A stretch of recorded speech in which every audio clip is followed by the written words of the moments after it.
Good morning, good afternoon, wherever you are. This is Chris, and as 2021 approaches, I thought I'd pop out a nice video for you and podcast on just some of the most important elements I think about staying on track in 2021 and getting the results you want from the year ahead. So let's just move through this really at a good pace. The spirit of the mountains is where I get my inspiration from, and the question this year is what's yours? What's your inspiration in 2021, and what's going to inspire you on a daily basis? What you'll notice from the video that I've produced that goes along with this, you can find it on YouTube or on my blog, is that the smile I have on my face up in the Himalayas and the smile I have on my face when I'm walking through the middle of Sydney CBD is identical. And I think that's a really important thing to find, is the smile that you get when you're on holidays, or the smile you get when you're in the backyard with the kids, or the smile you get when you're making love, or that special one. The smile you have is the same smile you have when you're in the middle of the city, under the pump, under heat, under pressure, getting the job done. And we're going to talk a little bit about keeping that smile on your dial, which is the spirit of the mountains. Let's start with the beginning premise for 2021, and that is that you are amazing. Nobody else is going to tell you that. Nobody can treat you better than you treat yourself. Nobody treats you worse than you treat yourself. So 2021 is a year that you can say to yourself for the entire year, I am amazing. You are amazing. You have this amazing body. You've been gifted with this mind. You've been gifted with a brain that can be changed in a blink of an eye. You've been gifted with all sorts of circumstances and the ability to adapt and move and grow with the year ahead, because 2021 is a big word. And what we really mean by that is billions of seconds. And billions of seconds, each one of those seconds is an opportunity for change and growth, and it's going to stimulate you to change and grow. And the question you'll have for the entire time is in which direction. So the first step in the spirit of the mountains is a 3-step belief in yourself. That is starts with you are amazing. But which you are we talking about? Well, I break it down into 3 things that I've learnt from the spirit of the mountains. 1, belief in your future. 2, belief in the present. And 3, belief in yourself. Belief in the future is your career path, your family path, your body-mind path, your financial path, and your social path. These 3 elements come together to make up your vision of 2021. And it helps you because that gives you a moral compass, an internal compass as to what direction you want to move in at every billionth of a second, that gives you the opportunity to change and evolve. The second part of this is belief in the present, which we call inspiration. Inspiration is when the inner voice speaks louder than the outer voices. And inspiration, which is belief in the present moment, this moment in time, has to be you'll need the feeling of being in the right place at the right time with the right people around you. And holding that perception is really critical to an energy feedback loop, which gives you energy rather than sucks it out of you. The final one is belief in you. And which you are we talking about? Well, we're talking about a purpose, some sort of intent for next year, a purpose greater than you, something to build, to change, to develop in the world that's bigger than you. Those 3 elements create what I call the nature of self-belief. You are amazing. So the most logical place to influence the results of your life and the results of 2021 is in your thought process. Thoughts create beliefs, but beliefs create feelings. Feelings create choices.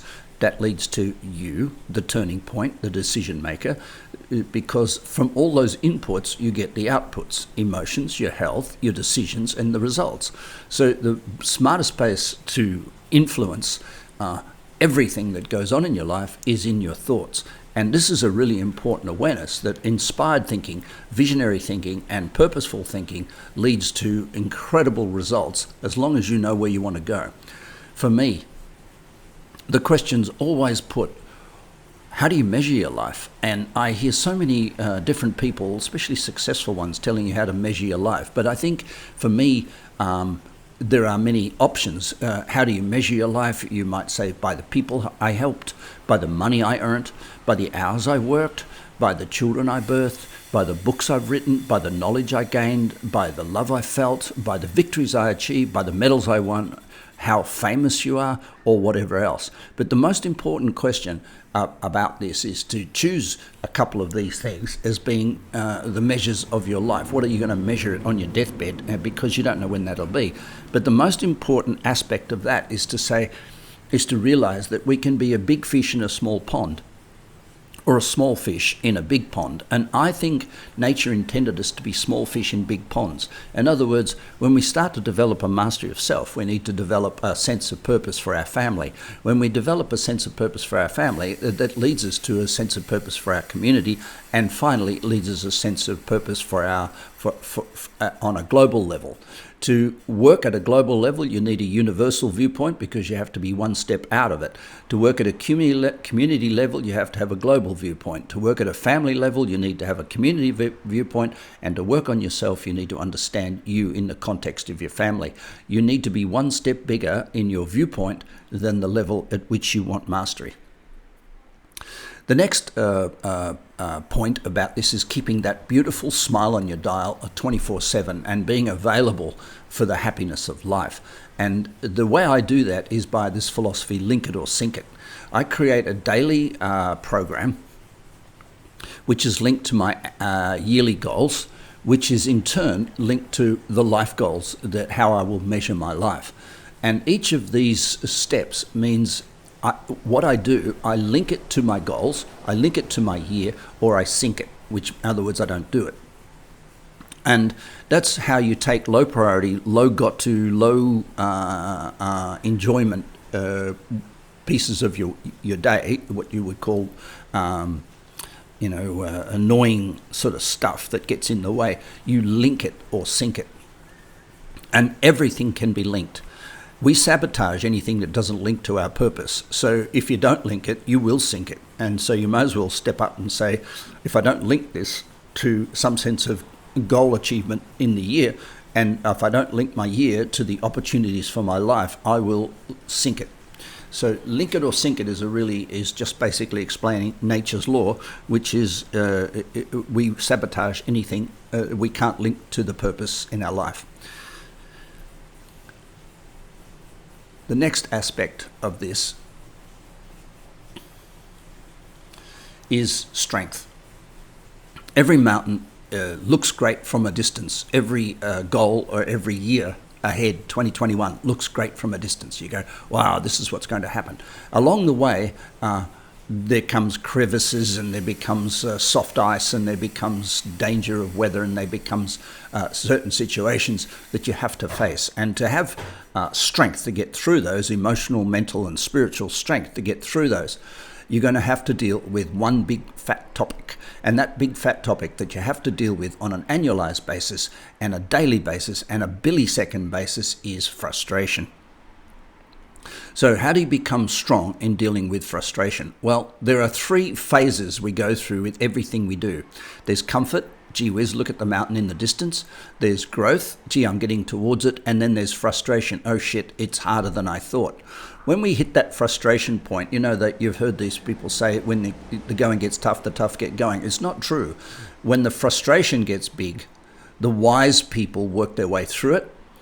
The emotional people run away from it, decline, or exit. And so frustration for me, in the spirit of the mountains, is the moment that you have to stop. Everything you do in a state of frustration will not go well. It will, you'll either slip in the mountains, or you'll make a mistake at work, or you'll do something in your relationship you regret. So frustration is nature's way of saying it's time to stop and grow. And we're going to talk about that a little bit in a minute. But frustration needs to be the red flag, the biggest red flag of them all. If you're feeling frustrated, it's time for you to evolve. Don't take it as being something's wrong, or you've made a mistake, or you're not doing well enough. Sometimes when you go up a mountain, you come to in the spirit of the mountains, you come to realize you've got too much stuff in your backpack. And therefore you become what's called overloaded. And this moment in time of feeling overloaded, too burdened with responsibility, you're going to have to split things into change what you can and don't stress about stuff you can't change. So Complaining about the company structure if you don't own the company, it's a ridiculous waste of time. Complaining about who's the president of the United States if you don't have a vote, that's a ridiculous waste of time. Complaining about COVID when you can't fix it is a ridiculous waste of time. We need to complain about and therefore address exactly what we can change. Recently, we had a neighbour using a high-powered drill all day Saturday, and the people in my building got really angry and frustrated about it. I just simply walked down when it finally hit me. Everyone was pissed off, and actually it was getting too much on a Saturday. I just walked down, banged on the fence, got the neighbour's attention, and said, "Please stop doing it." And everybody else was in a state of complete overload. And so the point of this is that if you can change, if you're going to complain about it, go and do something about it. If you're going to complain about it and you can't do something about it, dump it. So this overloaded feeling, which can actually lead to an enormous burden on us, shoulder pain, neck pain, back pain, it can lead to depression, tiredness, exhaustion. We need to separate in the year ahead what we can change, what we can't change, work on what we can, dump what we can't. So set and forget becomes the spirit of the mountain, and that means that it may feel to you like you're in a mouse wheel going around and round, but actually every single day there are 5 things that are really important to do. I've called it tame your brain, which is the discard process, train your body, which is the cellular training program every day, entertain yourself, which means get out in nature and have a bit of fun and play, and connection with nature, which is gameplay, entertainment. Be sane, work on your top priorities, and as we've just said, do, dump, delegate, or organize, supervise, deputize, or work out what you can change, what you can't, and separate them. And last but not least, be vain. Have your vision, be captain of your own ship, and know where you want to go. I think tame your brain, train your body, entertain, sane, and vain are really 5 things that we need to do every single day to stay on track and keep on path and keep re-inspiring ourselves to stay in a good state of mind. To do all that and to keep on track with that, to hold that solid process on a daily basis, we need to recognize that we need to become masters of change every single day. Every single day, more and more work will come your way. That's the nature of evolution. And the nature of evolution means that we need to evolve on a daily basis, otherwise we become what's called overwhelmed. So let's go through the 5 points of the mastery of change. Firstly, a good heart. Keep gentleness, kindness, care, and contentment right at the forefront of your life, because that's who you are in nature and that's your true nature. The second one is break through self-set limits. When you hear yourself can't say something like, "I can't do it," just question that and have someone help you question whether you really can't or can. The third one is the ability to adapt and learn, grow wisdom on a daily basis, which is see balance. The fourth one is the only constant in the whole universe is change. So embrace it with all your heart, all your mind, and all your body. Change will happen. There's a couple more which are low-hanging fruit. Learn to grow through life and the laws of nature to keep your heart open, which flips back to the first one. Inspired mastery of change really becomes your ability to stay on track and stay constant with your disciplines and stay constant with your focus, and therefore enjoy every minute and keep that smile on your dial throughout the day. Overwhelmed means nothing good happens in overwhelm. The 2 states of mind that I would say are the red flags for 2021 are overwhelm and frustration. So you need to have self-awareness for the year. These are dials on life. These are radars for yourself. And you go, am I frustrated? Well, if you don't know you're frustrated, I promise you the people around you, the people you work with and the people you live with will know that you're frustrated. They'll see the tiredness. They'll see you drinking more than you normally do. They'll see you eating junk. They'll see you wanting holidays. They'll see you wanting to get grumpy at night. They'll see the exhaustion, and they'll see you overworking. When this happens, you know full well that it's actually time to pull back. So have some red flags available, give them to others or have them yourself. But self-awareness for frustration and overload are really important. The next one is, as you grow and as you expand in life, you get more and more work to do. And what people try to do is they try to work faster and faster and faster, but this is not the way it's meant to be. We need to organize, supervise, and deputize. In other words, systematize as much as we can. Systematize our day, systematize our process. Anything you do twice, systematize. If you're going to repeat it and do it twice, systematize it. Spend the time to make it into a system. The next one is really a red flag as well, in a sense, and that is that sometimes we see the trail ahead and we look ahead into the distance and we go, oh my God, I've got to go up and down, as we do in Nepal. You get to 4,000 meters and then you go down to 3,000, you go back up to 4,000, that's a day's walk. Well, really, you've done nothing except go down and go back up again. And sometimes you have to do that for 3 or 4 days in a row. And that's really hard work. And it starts to feel like we are actually underwhelmed. Underwhelmed feeling is when we lose connection to the future. We lose the reason we're doing. We lose focus, and then we become really bored, I think is the word. We become lost. And that needs the ability to wake up and realize you need to turn up inspired, wake up inspired, look after yourself through the day, look after others through the day, and then go to bed inspired.